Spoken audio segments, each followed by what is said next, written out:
deseja falar com você. Abra o seu coração. Uma mensagem do coração de Deus para a sua vida.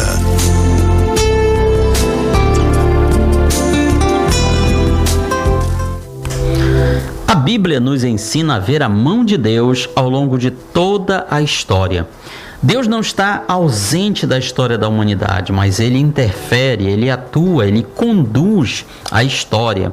Não é uma sucessão de acasos, de golpes de sorte ou de azar, nada disso. A história da humanidade ela é conduzida pela poderosa mão de Deus. E essa história nem sempre é daqueles grandes, fortes, das figuras notáveis que nós aprendemos na escola. Muitas vezes são os pequeninos, aqueles anônimos que fazem a diferença nos grandes fatos históricos. A história, portanto, fala de pessoas guiadas por Deus com o mesmo rumo, com uma mesma direção. A direção dada por Deus para a salvação da humanidade. Por isso, nós cristãos acreditamos que a história do nosso mundo é dirigida pela vontade de Deus. Até mesmo a ascensão e queda de reis, líderes, presidentes, ela tem a mão de Deus na sua intervenção. Nós estamos vivendo dias conturbados no mundo inteiro pelas altas e baixas da política mundial. Líderes sobem, outros caem, e tudo isso tem a mão de Deus, sim. Para nós cristãos tem. Deus dirige essas situações. Nós podemos dizer que essa mudança de Deus na história da humanidade acontece o tempo todo. E um desses fatos, um desses eventos em que a mão de Deus interveio é o que nós chamamos de a Reforma Protestante, que é comemorada no dia 31 de outubro. Neste ano vai comemorar 503 anos. Veja só, mais de meio milênio. Foi um momento da história em que Deus corrigiu e reorientou a direção da sua igreja. E o grande expoente, a grande figura da Reforma Protestante chama-se Martinho Lutero. No tempo dele, que era a Europa do século XVI, no final da Idade Média, os camponeses viviam profundamente insatisfeitos com a sua condição de vida. Os reis tentavam dar os primeiros passos para longe do domínio da Igreja Católica Romana. As universidades começavam a ensinar uma nova maneira de pensar e ver o mundo. Em resumo, no tempo de Lutero, tudo estava como um barril de pólvora, esperando por uma faísca. Porém, Lutero não foi a única pessoa de destaque nesse movimento.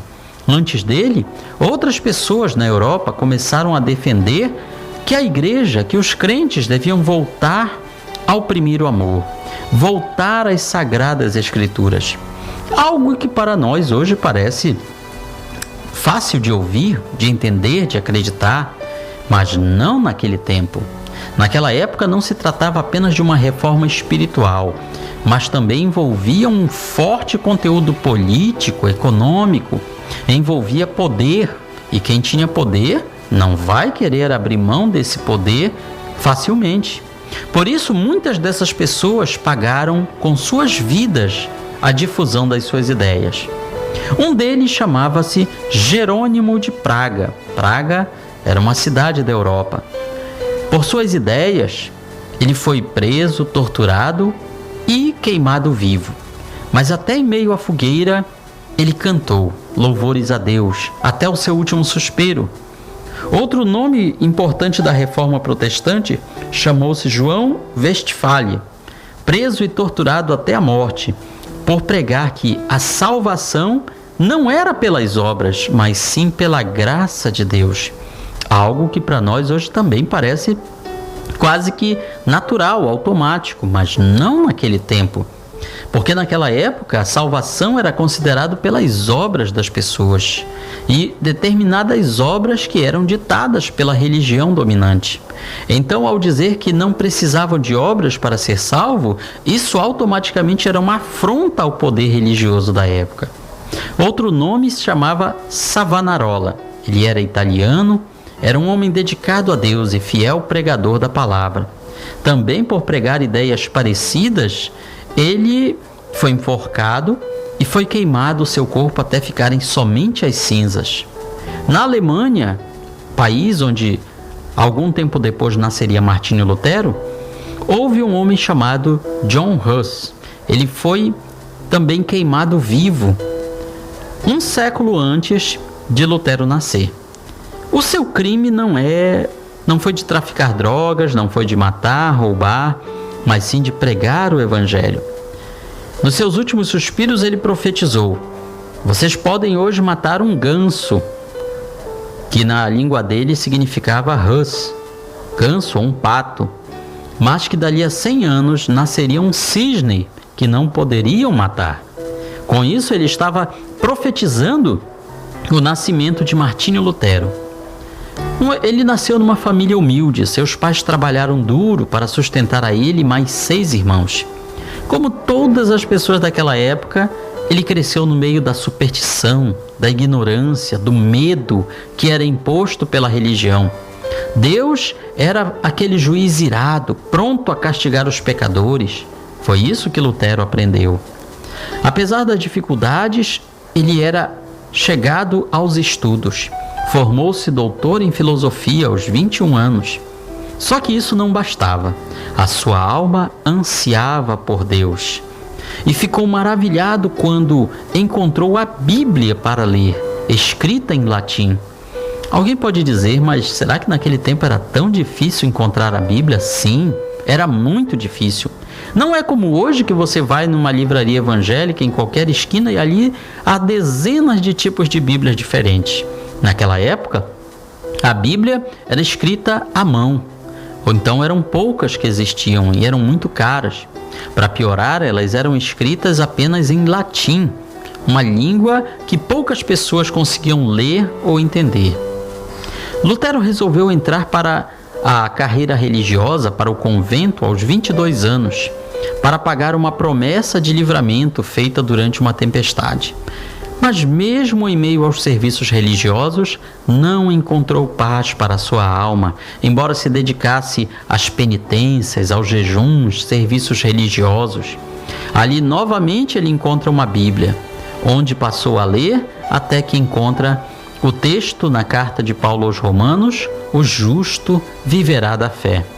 Isso começou a mexer com suas estruturas, com seus pensamentos. Se a fé é a base para a nossa vida, por que tantas obras? Indagava-se ele.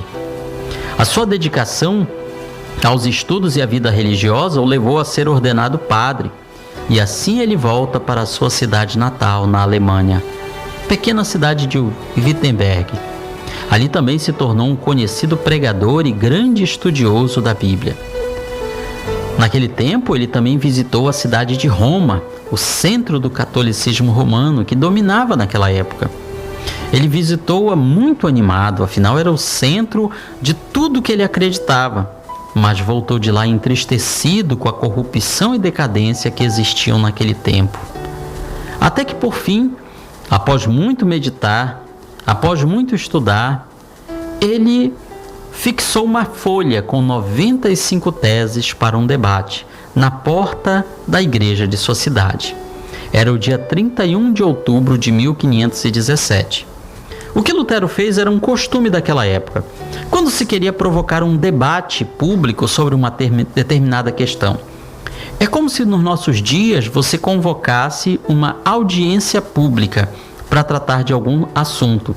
Ou então, usando os meios eletrônicos, se você convocasse um debate online com debatedores de um lado e de outro, ou uma espécie de roda livre, roda de debates virtual no YouTube. Então foi mais ou menos isso que Lutero fez. As suas 95 teses ou 96 ideias que ele colocou naquelas folhas, elas falavam sobre o que, afinal? Elas falavam sobre a justificação pela fé. Elas, de uma certa forma, afrontavam os poderes da Igreja Católica que dominava naquele tempo e protestavam contra a venda de indulgências. O que eram as indulgências? Eram documentos assinados pelo Papa que garantiam o perdão dos pecados da pessoa, bastando que se pagasse uma determinada soma em dinheiro. E claro que havia indulgências de diversos valores, dos mais baratos até os mais caros. Esses valores eram utilizados para a construção na época, Basílica de São Pedro, que nós vemos tanto hoje nas filmagens, nos documentários, nos noticiários.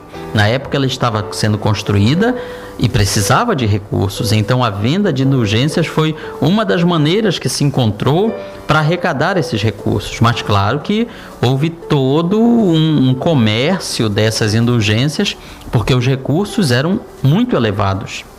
E ali começava, portanto, uma revolução espiritual, social, econômica e política, que depois receberia o nome de a Reforma Protestante. E isso provocou muita polêmica, muita mesmo. O que diziam as teses de Lutero? Não é difícil encontrar o conjunto delas na internet, mas algumas delas. A tese número 6.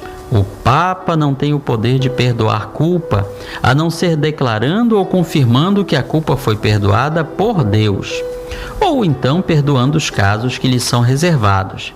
Se ele deixar de observar essas limitações, a culpa permanece. Isso era uma bomba naquela época. Dizer que o Papa não tinha o poder de perdoar todo tipo de pecados era algo que ia contra todas as crenças da época.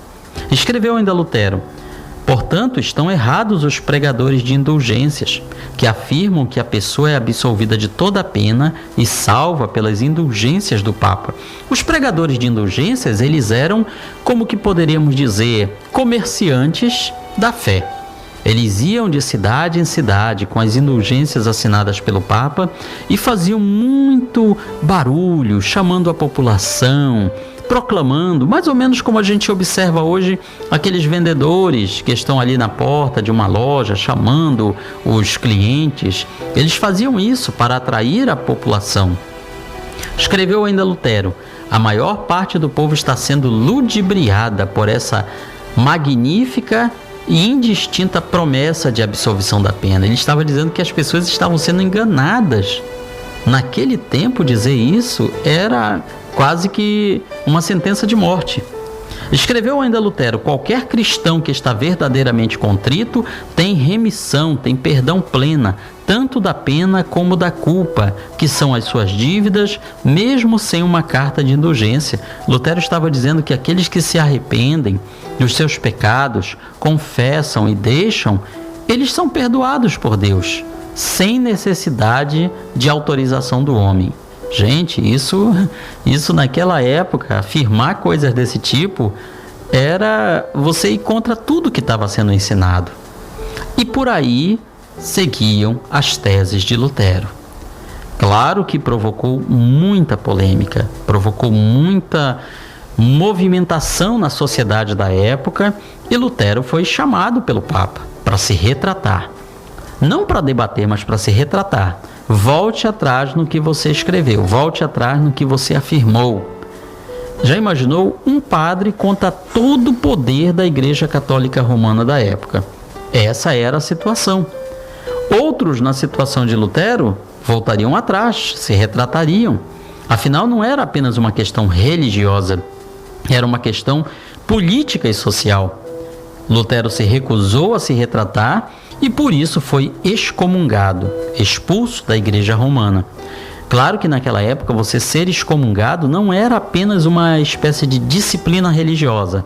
Vai embora da minha igreja, você não tem mais os cargos que você possui. Não era apenas isso. A pessoa que era excomungada, ela se tornava um pária na sociedade, um marginal. Ela ficava fora da cobertura da lei. Se era um comerciante, por exemplo, excomungado, ninguém comprava nada dele e nem vendia. A pessoa é como se não existisse. Acontecia um boicote da sociedade inteira contra aquela pessoa. Se aquela pessoa fosse um líder, um rei, um príncipe e fosse excomungado, os seus súditos não estavam mais obrigados a obedecê-lo. Então, naquela época, ser excomungado era uma coisa terrível. Não era simplesmente uma disciplina religiosa, como acontece hoje em dia. E isso aconteceu com Lutero. Por isso, ele foi sequestrado, entre aspas, e escondido em um castelo. Havia pessoas que, naquela época, já partilhavam das mesmas ideias de Lutero e pensaram: não podemos deixá-lo a descoberto. Se nós o deixarmos assim, ele vai ser morto. Então o esconderam em um castelo. E ali ele trabalhou, escrevendo centenas de discursos para o povo, na língua que as pessoas conheciam, a língua alemã. E além disso, ele traduziu a Bíblia do latim para o alemão, a partir dos textos gregos e hebraicos. Veja, portanto, que isso foi uma obra enorme, de grandes proporções. As pessoas naquela época não tinham acesso à Bíblia. Elas dependiam do que lhes era ensinado pelos sacerdotes.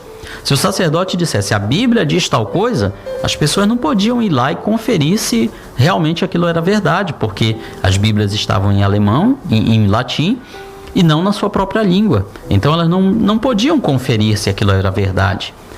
Com o trabalho de Lutero, milhares de pessoas puderam ler, entender e crer na palavra de Deus. E para completar, digamos assim, aquela revolução, um outro alemão, um outro contemporâneo de Lutero, inventou algo que para nós hoje parece primitivo, mas para a época foi uma revolução também na tecnologia: a imprensa. Uma máquina que podia copiar, que você podia colocar as letras e apertar no papel e daqui saía aquela cópia. Veja que, claro, em comparação com as nossas máquinas atuais de xerox, de reprodução, aquela prensa era muito simples, mas era uma revolução. Em vez de você copiar um livro à mão, você podia imprimi-lo às dezenas e às centenas. O nome deste alemão era Gutenberg. E uma das primeiras obras feitas foi justamente a Bíblia. Até hoje existem pelo mundo afora, nos museus e nas coleções de particulares, algumas Bíblias de Gutenberg. Seu valor é elevadíssimo, valor histórico daquela época. Então veja que tudo isso nós vemos a mão de Deus interferindo na história. Nós vemos os fatores se ajuntando para que a mensagem do Evangelho sofresse uma revolução, uma mudança para melhor. A mensagem da justificação por Cristo através da graça, somente pela fé e amparada pelo testemunho das Escrituras, foi uma mensagem que passou a correr pela Alemanha e depois por toda a Europa, levando milhares de pessoas a buscarem e a receberem a salvação em Cristo Jesus. Isso não quer dizer de forma nenhuma que foi tudo fácil. Os escritos e sermões de Lutero, apesar de proibidos e colocados como proscritos, excomungados, eram lidos em segredo pelas pessoas, em todos os lugares. As pessoas foram despertadas e animadas pelo poder do Evangelho em toda a Europa. Comunidades, cidades, até regiões inteiras saíam do cativeiro e davam os primeiros passos na liberdade cristã. Sabemos que toda liberdade traz também o seu outro lado. Nem todos souberam aproveitar essa liberdade. A Reforma Protestante não foi um mar de rosas. Lutero não era uma pessoa perfeita, um servo de Deus sem pecado, era um ser humano como todos nós, com seus acertos e erros. Se a palavra de Lutero fosse somente sua, teria caído no esquecimento. Porém, não foi uma obra humana, foi um despertamento que Deus trouxe para levar sua igreja de volta ao primeiro amor. Esta palavra passou a outros e a outros e a outros. A Reforma Protestante se espalhou cada vez mais pela Europa, até por fim atravessar o oceano, naqueles primeiros protestantes que, fugindo das perseguições religiosas, afinal de contas, a coisa não foi tão fácil. Toda a ação teve uma reação. O poder político e religioso da época perseguiu essas pessoas, matou muita gente. E para fugir das perseguições, eles fugiram da Europa. Dezenas, talvez centenas de barcos, de transportes, foram ao longo de muitos anos atravessando o oceano, indo da Europa para um novo mundo, a América. Os países que hoje nós conhecemos como Estados Unidos, Canadá, eles foram sendo colonizados por essas pessoas. Europeus que fugiam da perseguição religiosa, traziam seus corações cheios de esperança de uma nova época, de um novo mundo, um novo horizonte pela frente, e traziam também a mensagem do Evangelho que tinham aprendido. Então é nesse ponto que a história da humanidade ela sofre uma mudança muito grande. Por isso que falamos, se não tivesse acontecido a Reforma Protestante, a nossa história, pelo menos do mundo ocidental, teria sido bem diferente do que nós conhecemos. A Reforma Protestante, então, é algo que nós cristãos devemos sempre relembrar, não esquecer, mesmo passados 500 anos já desse evento. As lições que aconteceram naquela época servem também para os nossos dias. Não é difícil nós encontrarmos pessoas dizendo: precisamos de uma reforma também nos dias de hoje, uma reforma religiosa que leve os cristãos de volta ao primeiro amor, de volta às escrituras sagradas, abandonando as heresias, abandonando os modismos pentecostais e neopentecostais. Veja bem, não estamos falando aqui de abandonar o pentecostalismo, estamos falando de modismos, de exageros, de acréscimos indevidos que foram sendo colocados ao longo do tempo. Fica, portanto, esta palavra para todos os nossos queridos ouvintes, proclamadores do Evangelho de Cristo. Vamos voltar a este primeiro amor, vamos voltar às origens da palavra de Deus. As ideias de Lutero ainda hoje têm o seu valor, têm o seu vigor. Ele já descansa há muito tempo nos braços de Deus, mas o Deus a quem ele servia, o Deus que ele chamou de Castelo Forte num dos seus hinos, é um Deus que ainda está vivo e agindo no meio de nós. E cada evangélico, cada cristão, não importa qual seja a sua denominação, precisa manter acesa essa chama que foi acendida pelo próprio Jesus há quase 2000 anos atrás, lá no cenáculo, e que Lutero, na sua época, conseguiu reacender e manter acesa. Que Deus possa nos abençoar, nos dando uma vida cheia e plena do Espírito Santo de Deus.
aí, Castelo Forte é o nosso Deus.